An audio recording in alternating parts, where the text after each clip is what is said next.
Hello my dear students. तो आज हम लोग बात करते हैं कूलम्ब्स लॉ को आगे बढ़ा रहे हैं। पिछले लेक्चर में हम लोग ने देखा कि Coulomb's law in vector form पढ़ा है, उसी का आज हम लोग अगला फॉर्म पढ़ाते हैं, यानी लास्ट पार्ट हो रहा है कूलम्ब्स लॉ का कि Coulomb's COU coulomb force between 2 point charges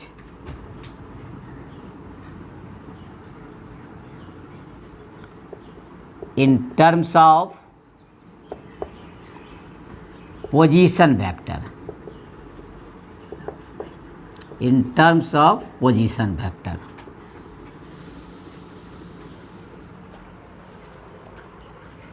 यानी दो चार्ज है और पोजीशन वेक्टर के टर्म में हम लोग इस कूलम्ब्स फोर्स का वैल्यू निकालेंगे। एकदम जस्ट उसी तरह जैसे Coulomb's law in vector form पढ़े थे। देखिए, एक चार्ज हमने यहाँ लिया Q1, दूसरा चार्ज यहाँ लिया Q2, ये लाइन इसको ज्वाइन कर दिए, ये अलॉन्ग दिस लाइन है। हम अभी बताए ये Q1 है और ये आपका Q2 है, ये पॉइंट A है और ये पॉइंट B है। पोजीशन वेक्टर R1 और पोजीशन वेक्टर R2 है। नेचुरली चार्ज 2 पर लगाया A1 के कारण, तो इसका नाम हो जाएगा force F21, force on 2 by the charge 1, और इसका नाम हो जाएगा force on charge due to charge 2। ये एक्स एक्सिस है, ये वाई एक्सिस है। ज़रूरत है तो आप इधर बढ़ा दें, नहीं तो आप एक्स वाई में भी छोड़ सकते हैं। अब ये बात उठती है कि यदि आप दूसरे चार्ज पर पहला चार्ज यानी Q2 पर Q1 फोर्स लगा रहा होगा, तो इसका डायरेक्शन इधर से यूनिट वेक्टर हम देंगे R12 और इधर से अपोजिट इन डायरेक्शन जाएगा तो R21, यानी Q2 से Q1 और Q1 से Q2। एकदम क्लियर रहना चाहिए फिगर।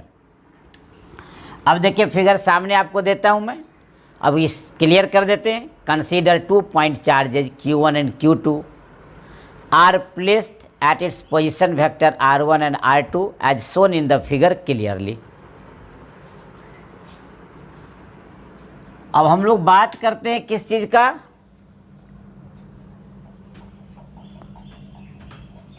कि कैसे हम लोग निकालेंगे। तो देखिए, हम यहां लिखते हैं the force acting on charge Q2 due to charge Q1 F21 1/4 pi epsilon naught Q1 Q2 by AB का स्क्वायर। अब देखिए, दूसरा पर पहला लगा रहा है, डायरेक्शन इधर जा रहा है, इसलिए ये नाम हो जाएगा unit vector R12, where R12 is a unit vector directed from Q1 to Q2। Now अब देखिए, AB का मैग्नीट्यूड निकाल देते हैं। ये जो A से B का मैग्नीट्यूड है, ध्यान दिया जाए, A to B हो या B to A हो, मैग्नीट्यूड की बात हो रही है। तो नेचुरली है R2 में से हम लोग R1 को सब्ट्रैक्ट कर लेंगे, उसका मैग्नीट्यूड हो जाएगा AB। एंड अब यूनिट वेक्टर निकालते हैं R12। देख लीजिए आप, पहले तो R12 वेक्टर के रूप में ये क्या बताएगा, R2 में से R1 को घटा लीजिए। R12 का मतलब है R2 में से R1 को क्या करेंगे, सब्ट्रैक्ट कर लेंगे। और जब इसका मैग्नीट्यूड हम करेंगे तो नेचुरल है मॉडुलस लगा देंगे। अब देखिए, वी हैव 11th में पढ़े थे यूनिट वेक्टर, कैप लगा हुआ, कहता है गिवन वेक्टर यानी R12 divided by its magnitude. इसका अर्थ हो गया R2 minus R1 divided by R2 minus R1 का मैग्नीट्यूड। ये हो गया यूनिट वेक्टर के फॉर्मूला के अनुसार। तो अब हम लोग क्या करेंगे, यहाँ हमारा मैग्नीट्यूड भी निकल गया, यहाँ यूनिट वेक्टर R12 निकल गया, इस दोनों का वैल्यू इसमें बैठा है। सुविधा के अनुसार क्या करेंगे, इसको 2 मान लेंगे, इसको 3 मान लेंगे। अब हम यहाँ लिख देंगे putting the value of equation 2 and 3 इन 1। अब 1 में भर देंगे, F21 1/4 pi epsilon naught Q1 Q2 divided by R2 minus R1 का स्क्वायर इंटू R2 अब माइनस R1। अब लोग क्या करेंगे, अब ये हमारे पास क्लियर हो गया। अब हम लोग बैठा देंगे यूनिट में, तो ध्यान से देखिए नीचे भी हमारा यूनिट वेक्टर में इसका मैग्नीट्यूड है। फाइनल रिजल्ट यहाँ लिख दिया जाए, F21 1/4 pi epsilon naught Q1 Q2 divided by R2 minus R1 Q into R2 minus R1। ये रिजल्ट आ गया आपका। देखिए यहाँ स्क्वायर है, यहाँ सिंगल है, 2 को 1 से गुना कर देंगे यहाँ तो पावर में ऐड हो जाएगा, 2 1 3 हो जाएगा। तो इस तरह यहाँ हमने पावर 3 लिखा। ये आपका इक्वेशन हो गया 4। तो force on charge 2 by the charge 1 निकाल दिए। सिमिलरली हम लोग क्या करेंगे, पहले चार्ज पर दूसरे के कारण फोर्स निकाल देंगे। तो सिमिलरली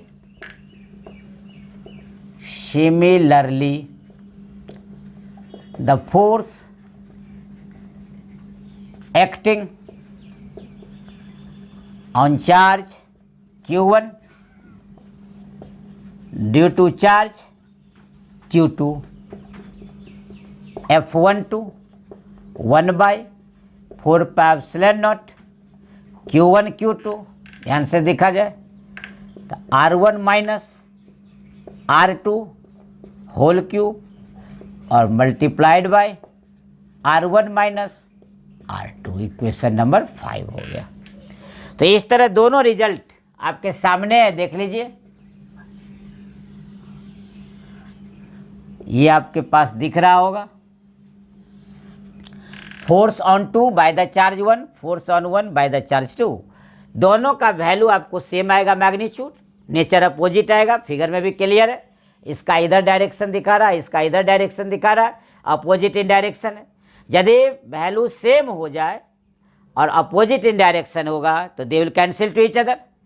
लेकिन चूंकि हम थियरी पढ़ रहे हैं, कोई ज़रूरी नहीं है कि Q1 और Q2 का वैल्यू अभी सेम हो, डिफरेंट भी हो सकता है।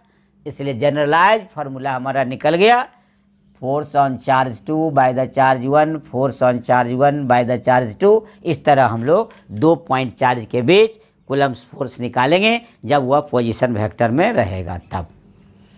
अब बात उठती है कि 2 ही चार्ज नहीं रहे, अब मल्टीपल चार्ज रहे, मतलब 1 पॉइंट चार्ज रहे और उसके इर्द गिर्द अनेक चार्ज रहे, मल्टीपल चार्ज रहे, तब हम लोगों को कैसे निकालना होगा।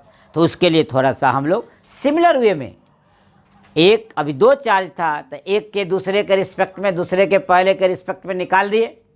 अब एक गिवन चार्ज रहेगा, उसके चारों तरफ अनेक चार्ज रहेंगे, तो 1 बाय 1 इंडिविजुअल निकाल करके और हम लोग क्या करेंगे, वेक्टर सम निकाल देंगे। चूँकि फोर्स वेक्टर क्वांटिटी है तो नेट फोर्स निकालने के लिए हमको वेक्टर सम चाहिए, सबको वेक्टर सम निकाल देंगे तो मल्टीपल चार्ज के कारण भी दिए गए चार्ज पर कूलम्ब्स फोर्स निकाला जा सकता है। अब देखिए हम लोग बताएंगे तो क्लियर हो जाएगा।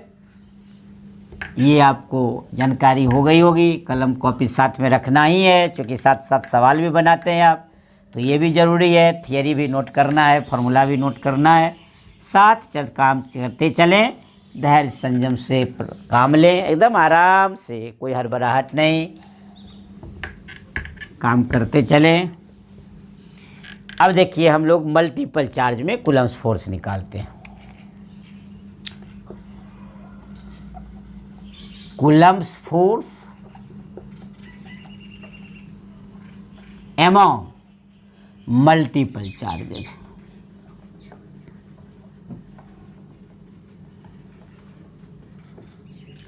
इसी को हम लोग बोलते हैं प्रिंसिपल ऑफ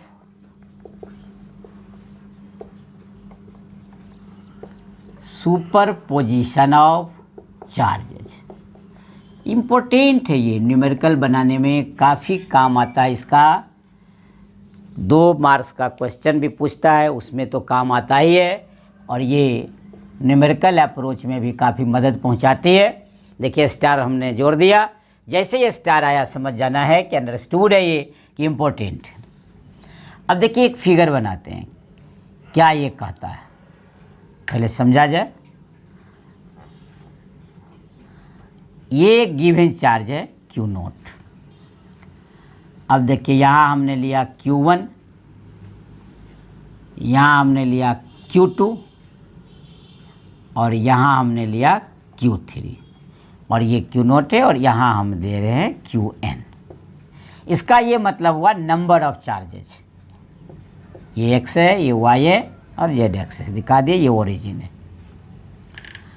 नेचुरली ये Q1 चार्ज है तो इसका पोजीशन वेक्टर R1, ये Q2 है तो R2, ये Q3 है तो R3, और ये Q नोट है तो R नोट, और ये Qn है तो Rn। सबके अपने अपने संबंधित के अनुसार थोड़ा क्लियर रहना चाहिए, एकदम दिख रहा होगा। तो ये गिवन चार्ज हम इसको मान लेते हैं। अब इसके अराउंड नंबर ऑफ चार्जेज है, देखिए Q1 है, Q2 है, Q3 है, Q4 है, Q5 है, इस तरह n चार्ज है। अब अलग अलग क्या करेंगे हम, Q1 के कारण Q नोट पर, Q2 के कारण Q नोट पर, Q3 के कारण Q नोट पर, Q4 के कारण Q नोट पर, इस तरह Qn के कारण Q नोट पर अलग अलग लगते हुए फोर्स, कूलम्ब्स फोर्स की गणना करके और सबको वेक्टर सम कर देंगे तो नेट फोर्स हमारा निकल जाएगा। लेकिन एग्जाम में तो स्टेटमेंट भी चाहिए, आपको स्टेटमेंट भी लिखना होगा। तो हम आपको स्टेटमेंट लिख के बताते हैं कि एग्जाम में 2 मार्क्स के क्वेश्चन है तो कैसे स्टेटमेंट और ये फिगर देना पड़ेगा। देखिएगा, अकॉर्डिंग टू दिस प्रिंसिपल, क्या कहता है ये प्रिंसिपल, ध्यान दिया जाए। कहता है द टोटल फोर्स यानी नेट फोर्स, इसको नेट फोर्स भी लिखते हैं, no problem. The total force acting on a given point charge due to number of charges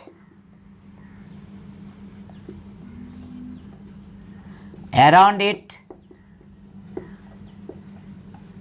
is equal to vector sum of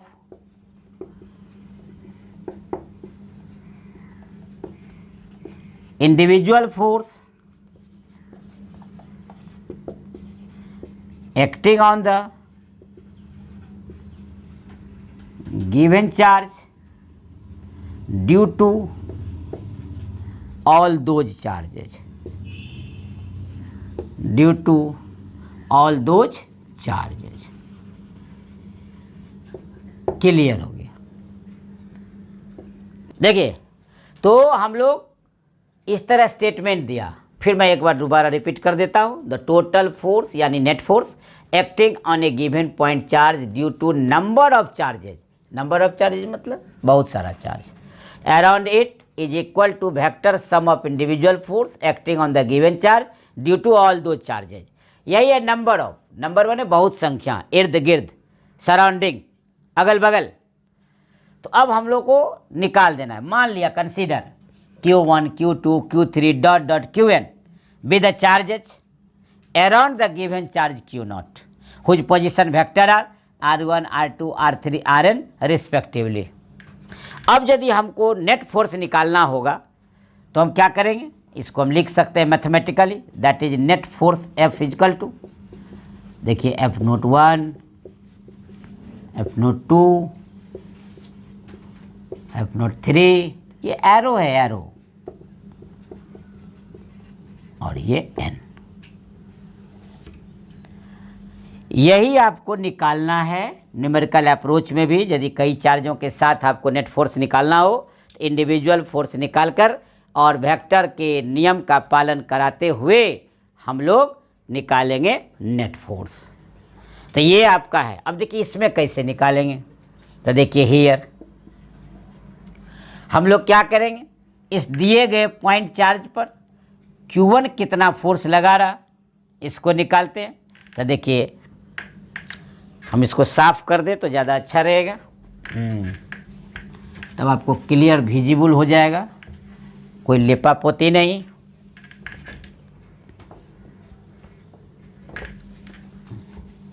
चलिए आराम से। The force acting on charge Q0 due to Q1, क्या लिखा है, F।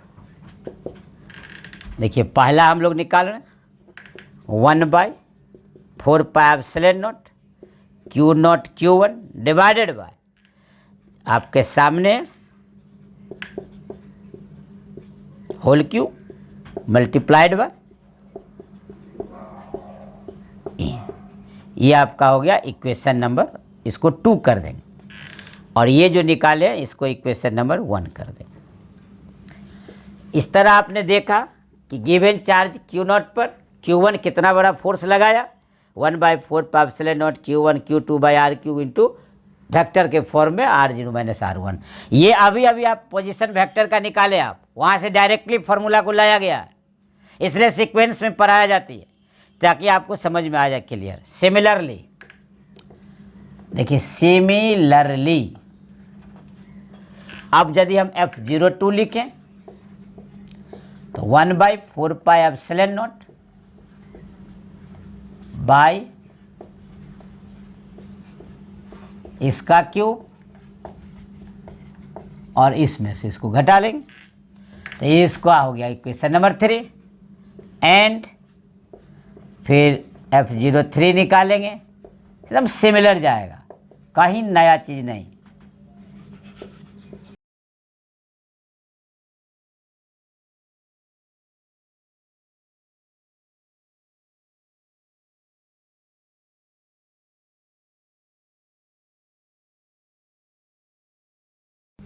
ये equation 4 हो जाए। हम कहते इस तरह यदि चौथा, पांचवा और nवां चार्ज आ जाए तो 1/4πε0 एकदम सिमिलर बैठा देना है,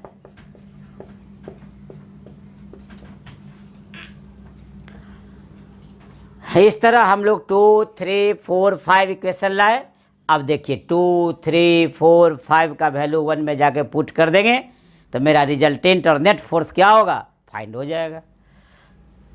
न्यूमेरिकल अप्रोच में इसका उपयोग ज़्यादा है, लेकिन प्रिंसिपल पूछ देगा तो आपको थ्योरी में लिखना पड़ेगा, क्योंकि बोर्ड के एग्जामिनी को तो लिखना भी पड़ता है। तो आपको यही principle of superposition of charge हो गया, तो इसको आराम से आप निकाल देंगे। हमको जहाँ तक लगता है आपको समझ में आ गई होगी। कुछ नहीं है, एक गिवन चार्ज जरूर रहेगा, उसके अराउंड चार्ज बहुत सारे रहेंगे, उस गिवन चार्ज के अराउंड जितने भी चार्ज हैं उसका इंडिविजुअल फोर्स निकाल कर वेक्टर सम निकाल देंगे, रिजल्टेंट निकाल देंगे, नेट फोर्स का वैल्यू हमको फाइंड हो जाएगा।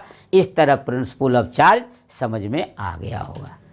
अब और भी क्लियर हो जाएगा जब हम इस पर एक सैंपल प्रॉब्लम डालेंगे, आपको तब जाकर के पूरा क्लियर हो जाएगा कि कैसे इसका सवाल में उपयोग बना आता है, यानी कैसे हम न्यूमेरिकल बनाने में इसका उपयोग करते हैं। हमने पहले ही कहा कि ये काफ़ी न्यूमेरिकल अप्रोच है। अब देखिए सवाल बनाएंगे तो एकदम कंसेप्ट क्लियर हो जाएगा। जब भी कोई कन्फ्यूजन आवे तो उस पर ज़रूर एक सवाल बना लें, 2 सवाल बना लें, तब और जाकर आपकी समस्या दूर हो जाएगी। अब जैसे देखिए सैंपल प्रॉब्लम बना रहे हैं, सैंपल प्रॉब्लम। नंबर 1 दे देते हैं। सैंपल प्रॉब्लम 1 में दे देते हैं हम। देखिए, फाइंड द नेट फोर्स यानी total force acting on B as shown in figure. अब फिगर बनाएंगे और बी पर चार्ज निकालेंगे। देखिए, एक ट्रायंगुलर शेप का हम खींच दिए। यहाँ पर 10 माइक्रोकूलम्ब है, यहाँ भी 10 माइक्रोकूलम्ब है और यहाँ -10 माइक्रोकूलम्ब है। ये ए है, ये बी है और ये सी है। ये भी 10 सेंटीमीटर है, ये भी 10 सेंटीमीटर है और ये भी 10 सेंटीमीटर है। देखिए, फिगर बदल गया आराम से। ए बी सी, तो ए यहाँ है, बी यहाँ है, सी यहाँ है। देखिए, यहाँ +10 है, नहीं लिखा हुआ है, समझ जाएंगे, अंडरस्टूड है, प्लस है, ये प्लस है और ये माइनस है। आपको निकालना कहाँ है? बी पर। बी कहाँ है? यहाँ है। इसका मतलब बी के अराउंड में कितने चार्ज हैं? 2 चार्ज हैं, एक ए पर है, एक सी पर है। तो पहले ए पर चार्ज के कारण बी पर निकालेंगे, फिर सी पर के चार्ज के कारण बी पर निकालेंगे। अब ए पर के चार्ज के कारण बी पर, सी पर के चार्ज के कारण बी पर, और तब दोनों फोर्स को क्या करेंगे? वेक्टर सम निकाल देंगे, रिजल्टेंट निकाल देंगे। हमको नेट फोर्स का वैल्यू क्या होगा? आराम से निकल जाएगा। अब देखिए कैसे होगा, ये ध्यान रखना है। तो हम कोशिश करते हैं कि ए और बी के बीच पहले लगने वाला, ये भी पॉजिटिव ये भी पॉजिटिव, क्या होगा? ये बाहर की ओर आउटवर्ड हो जाएगा, इसको हमें फोन मान लेते हैं। तो ये निकालते हैं पहले। देखिए यहाँ नाउ सॉल्यूशन हो रहा है, solution. The force acting on B due to charge at A, यानी फोर्स ऑन बी ए। देखिए ऐसा, इसको हम लोग मैग्नीट्यूड ऐसे लिख दिए। कोई दिक्कत? अब F1 हो गया अच्छा लगने के लिए। 1/4πε0। देखिए Q1 Q2/r², ये मैग्नीट्यूड निकाल रहे हैं हम। अब तो आराम से आप निकाल सकते हैं, इसका वैल्यू आप भर सकते हैं यहाँ, कोई दिक्कत नहीं। देखिए 9 × 10⁻⁹, Q1 का वैल्यू 10 × 10⁻⁻6, ये भी 10 × 10⁻⁻6। 2 बार दोनों वैल्यू सेम है और डिवाइडेड बाय r²। इस दोनों के बीच का डिस्टेंस 10 सेंटीमीटर है, मीटर बना देंगे। देखिए इस तरह आपका F1 निकल गया, हम इक्वेशन 1 बना देते हैं। अब हम लोग क्या करते हैं? Similarly force acting on B due to charge at C, force on B due to C, इसका मैग्नीट्यूड, इसको F2 मान लेते हैं। तो फिर हो जाएगा 1/4πε0 Q1 Q2, 2 ही चार्ज की बात उठ रही है, r²। Similar form 9 × 10⁻⁹, 10 × 10⁻⁻6, 10 × 10⁻⁻6 divided by 10 centimetre है, 10 × 10⁻⁻2 का स्क्वायर। ऐसा संयोग है कि हमने जो मेजरमेंट लिया वो सब इक्वली है, इसलिए ये 1 और 2 का वैल्यू सेम आ जाएगा आपको। लेकिन यहाँ थोड़ा ध्यान देने की बात है, ए के कारण बी पर जो चार्ज निकाले F1 बाहर की ओर, इसलिए कि both are positive, repel to each other. लेकिन यहाँ देखिए आप, एक नेगेटिव है एक पॉजिटिव है, तो they will attract to each other, इसलिए कि इधर आ जाएगा। जब इधर आ जाएगा तो ये आपका F2 हम बना दिए, ये आपका F1 हो गया। अब F2 और F1 जो मैग्नीट्यूड लिए, इसके बीच का एंगल चाहिए, क्यों? तो हमको ब्रह्मास्त्र चाहिए, रिजल्टेंट फोर्स निकालना है, यानी the net force acting at B F = अब हम जो F नेट निकालेंगे, F नेट इसका मैग्नीट्यूड, ये ब्रह्मास्त्र हो गया, F1² F2 square 2F1 F2 cos theta, ऐसा पढ़े थे आप वेक्टर चैप्टर में 11th में। और वहाँ रिजल्टेंट निकालने का ये ब्रह्मास्त्र है, इस पर सारा रिजल्टेंट निकल जाता है। तो आपको F1 निकल गया, F2 निकल गया, यहाँ वैल्यू भर देंगे। अब बात उठती है इस एंगल का, तो देखिए ये 10 है, ये 10 है, ये 10 है, ये इक्विलैटरल ट्रायंगल है, तो इक्विलैटरल ट्रायंगल का ईच एंगल हो जाएगा 60 डिग्री। जब ये 60 होगा तो ये होगा कितना डिग्री, 120 डिग्री, इसलिए कि 180 डिग्री पूरे एंगल होंगे। 180 डिग्री में से 60 डिग्री सब्ट्रैक्ट कर देंगे तो 120 डिग्री हो जाएगा। इसका अर्थ हो गया कि यहाँ जो थीटा है यहाँ भर देंगे 180 डिग्री। अब चूंकि बायोलॉजी के भी बच्चे बैठे होंगे, अब कॉस थीटा की जगह कॉस 120 डिग्री, हो सकता है बायो के बच्चा को नहीं वैल्यू याद हो, तो हम आपको लिख देते हैं कॉस 120 डिग्री -1/2। F1 यहाँ से ले आएंगे, F2 यहाँ से ले आएंगे, दोनों वैल्यू सेम है, यहाँ वैल्यू पुट कर देंगे F1 F2 F1 F2 और थीटा कॉस 120 डिग्री तो -1/2।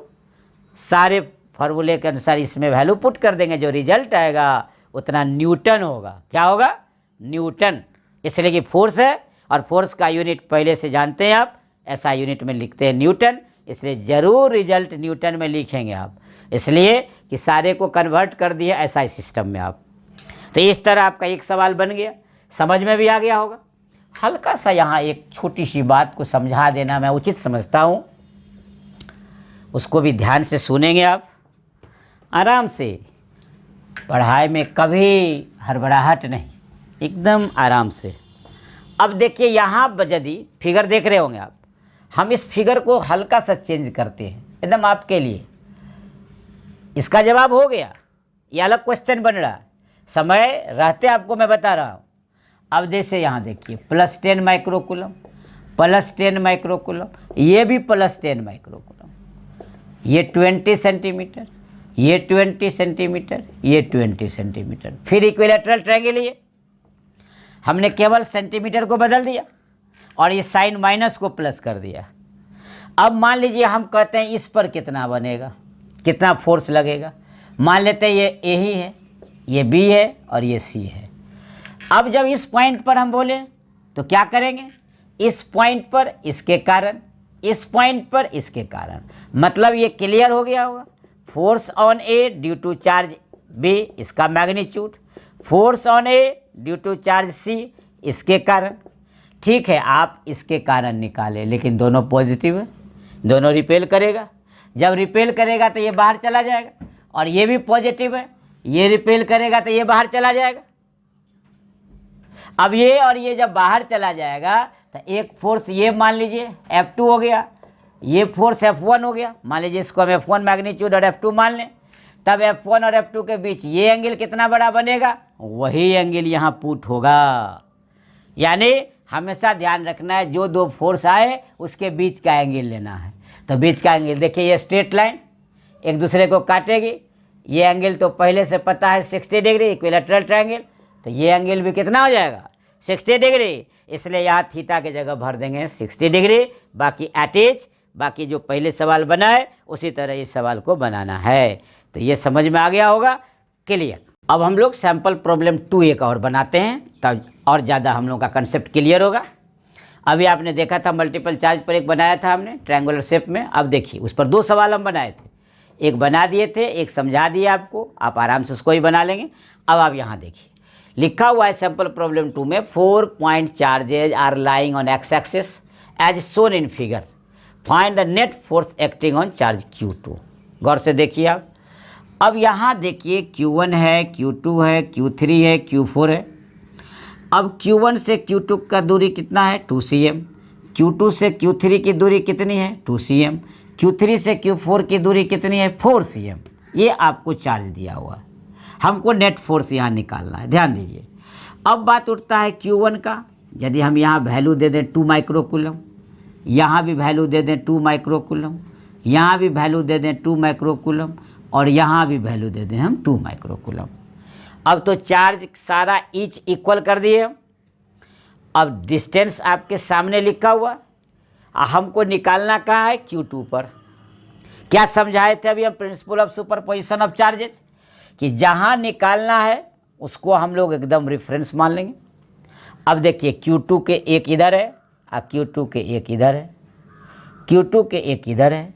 इसका मतलब Q2 पर Q1 के कारण, Q3 के कारण, Q4 के कारण हम लोग क्या करेंगे, सारे अलग अलग फोर्स निकाल कर और हम लोग वेक्टर सम निकाल देंगे।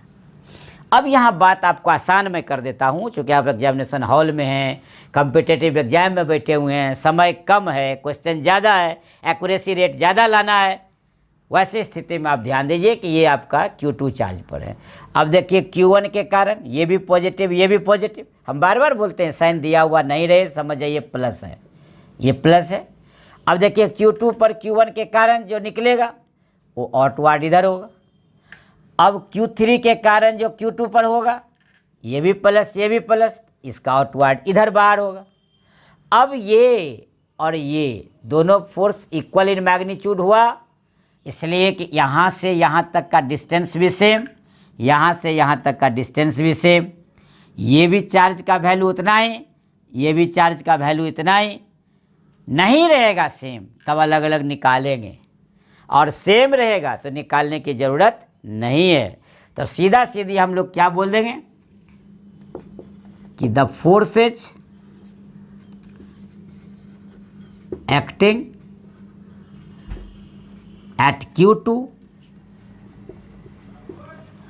due to charge Q1 and Q3 will cancel to each other, having same magnitude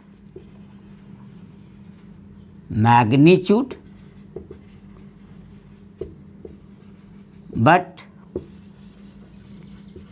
opposite in nature। अब जैसे अब यहाँ निकालते भी तो क्या लिखते हैं, 1/4πε0 Q1 Q2/r²। इधर क्या निकालते हैं, 1/4πε0 Q1 Q2/r²। तो दोनों का वैल्यू तो सेम आता, लेकिन दोनों रिपेल कर रहा है, तो एक इधर आउटवर्ड इधर, एक आउटवर्ड इधर। देखिए इसका डायरेक्शन इधर है, इसका डायरेक्शन इधर है। यदि ये F1 होता, ये F2 होता, तो दोनों F1 बराबर minus of F2, they will cancel two each other, यानी नेट फोर्स यहाँ Q2 पर नहीं हुआ। अब कौन सा चार्ज बचा, Q4। तो केवल Q4 के कारण Q2 पर निकालेंगे, वही आपका नेट फोर्स हो जाएगा। इसलिए हम लोग लिखेंगे अब यहाँ पर therefore the force acting on Q2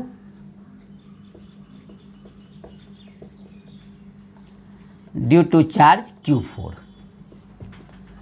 देखिए इसका मैग्नीट्यूड निकाल 1/4πε0 Q2 Q4 अब बाई r²। यहाँ से यहाँ तक की दूरी कितना हो गया, 9 × 10⁻⁹। Q2 भी 2 माइक्रोकूलम, Q4 भी 2 माइक्रोकूलम और r²। देखिए Q2 से QR तक की दूरी, 2 यहाँ है, 4 यहाँ है, 2 + 4 कितना हो गया, 6। तो यहाँ आ जाएगा 6 सेंटीमीटर, सेंटीमीटर को मीटर बना देंगे, तो 6 × 10⁻⁻² का स्क्वायर। अब इसको सोल्व कर लेंगे, इतना न्यूटन आपका क्या हो गया, आंसर हो गया।